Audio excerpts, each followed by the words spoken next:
Good evening. I want to thank you for allowing me to come in here and speak tonight. Once again, it's in regards to Polo Farms. I'm sure at some point you guys are tired of hearing about that. But I'm here to talk about Simpson Creek, which is the water canal. Those that don't know it, it was built in the 1960s, early 70s to move the water from our community. It's approximately 14 miles. And it moves the water from the community all the way to the Waccamaw that helped reduce any possibility of flooding. I'm not here to blame the county. I know a lot of people want to put a lot of blame to the flooding. That's just something that happens, right? We live on the East Coast. We deal with hurricanes. People that live in the Midwest deal with tornadoes. Those that live up north, where I'm originally from, deal with snowstorms and ice. So, first of all, I'm not here to blame anybody and trying to point the finger on our flooding. It happened. We got the worst of it. We put ourselves together. A lot of us have rebuilt. A lot of us are living back in our homes. The thing I'm here to talk about is we're 6 months after the hurricane, and that Simpson Creek has not been dredged yet.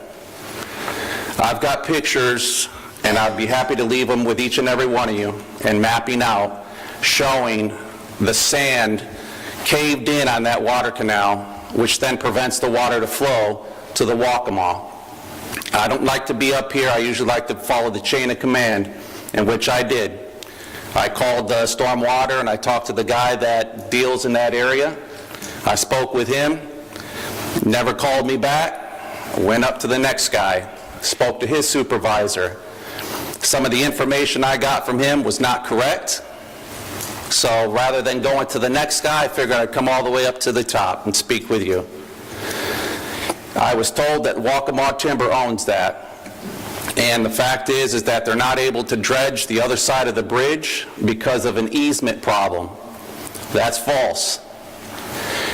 I'm here and I'm frustrated as a taxpayer and a homeowner that I have to turn around and do all the phone calls myself and figure out who owns the property, call them up on myself and say, hey, listen, this is what I'm being told of why you're not being able to dredge that canal. They said that's false. We'll allow you a one-time easement to come in and dredge out that canal. So I don't understand why I'm being told one thing, and then the reason why they've never done it is because they have an easement problem, that the owner doesn't allow them on there to do this, which doesn't make sense. And when you see the pictures, you'll notice that the sand, it's almost going to dam up. And I was told that they're looking at possibilities of increasing the Simpson Creek north of us, which doesn't make sense because the wider you make it, the more water comes in, only to go down to Highway 905 at the bridge there, only to be funneled to a stop, which then floods us even more. I pay taxes for the maintenance of Simpson Creek. I want to know why 6 months later it's not been dredged out. I was told that you're waiting, or they're waiting for FEMA to pay for it. That's all fine and dandy, but what do we do until FEMA pays for that? To me, it seems like they would go ahead and dredge that out for the safety of our community, and then look for reimbursement from FEMA if and when you ever get it. FEMA's been hit hard, right? The United States has been hit hard, and now, right now in the Midwest, they're even being hit harder. So if we're waiting for FEMA to give us money to do what we've got to do in our own backyard, we're going to be waiting a long time. So the citizens of that area were frustrated, and I'm sure you don't want to continue to hear us standing up here every other week talking about it. And so I would appreciate and respectfully request that something be done before the next hurricane season hits, which is June 1st. I don't want to be flooded out again. And I'm not saying that that would have helped. There's no way that would have helped if it was dredged.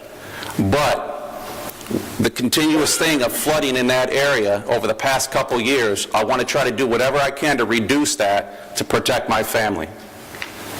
So I would appreciate it if everybody would look into that, get somebody out there so that way we don't have this situation again.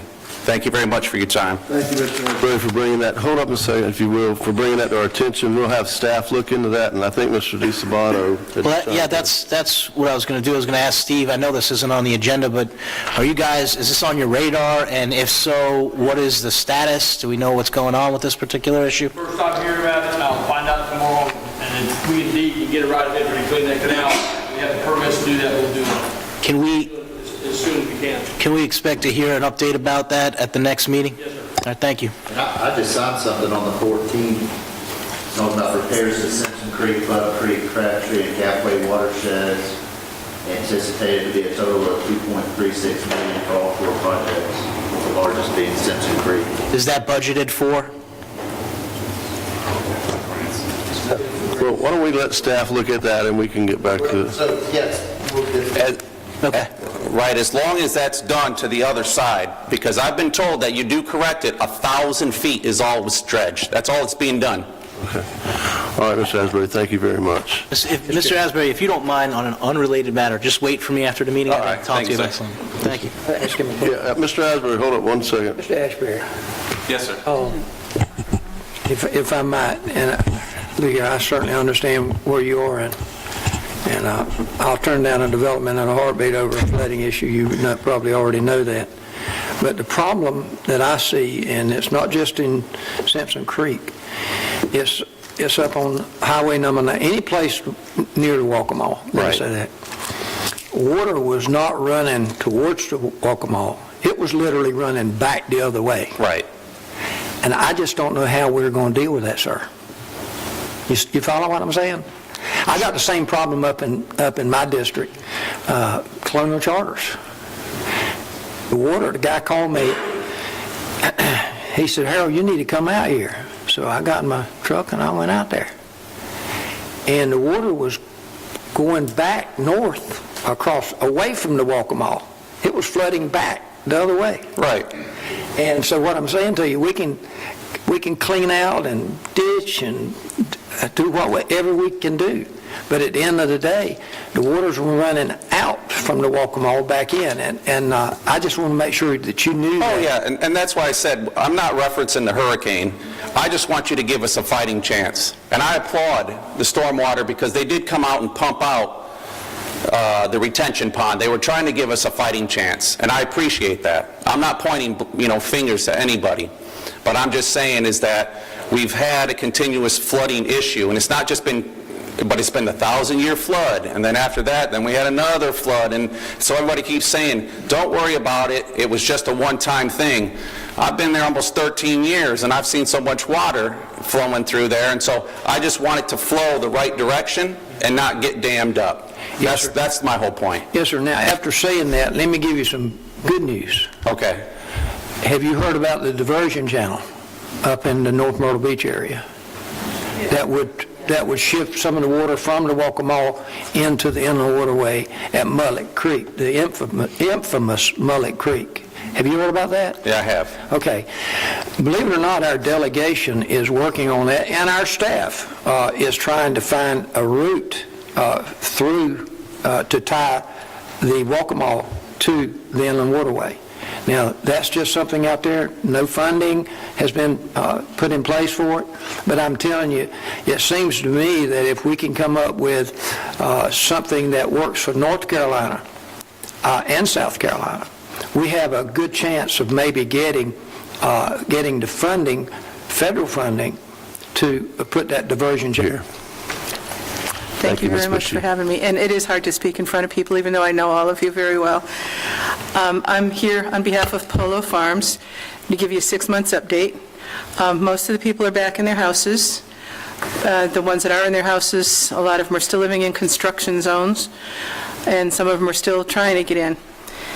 And our community, even though it is recovering from circling the drain in September, it still looks pretty sad, and there's a lot of dead trees in the front that doesn't look real good on the streets. I know you're going to be putting a lot of developments in out there, and people going out and looking at the area and looking at houses and the new developments they're going to put out there are going to look at our community and they're going to want to cry. It's a real sad-looking community. So what I did is I came to beg. we need some help in Polo Farms. Most of the people in there didn't have insurance, they got flooded out, and they're really hurting. We don't have the money to replace those trees at the street. We need to have somebody come in and tear them out of there and plant some new ones for us. And I was able to get a company to give us an estimate on what it would cost to take those trees out and plant some new ones and take care of some of the lawns for the people just in the front section that didn't have insurance, whose yards look really sad. So what I'm going to do is I'll leave this for our councilman, Mr. Hardy, and basically what we need would cost maybe each of you out of your Parks and Recreation Fund, maybe $1,000. If each of you put in $1,000 to help Polo Farms, you could probably get us looking so we're not such a sad community. It just looks sad. Looks like somebody went and slapped it around a little bit. There's another problem that we have in there, and I told the mom that I would bring this to your attention as well. Mr. Strickland has been out there. There's some sinkholes in the community, and the one that we're really concerned about, and I'll leave Mr. Hardy a picture of this too, her little girl just fell in it and busted her arm in a couple places and has pins put in her wrist and in her arm now. Her dad is a firefighter for the county, so he's given a lot to the county, and I'm hoping maybe we can get somebody to give back to them and get that sinkhole taken care of so that the kids have a safe place to play in the community.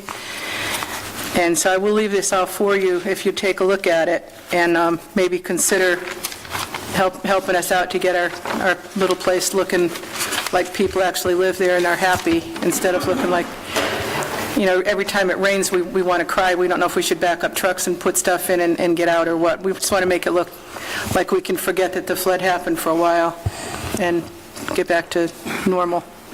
And thank you for bringing that to our attention. Where can I just... Just if you give it to Mr. Eldridge, he'll make sure Mr. Hardy gets it. Okay, thank you. See what we can do with it. Thank you.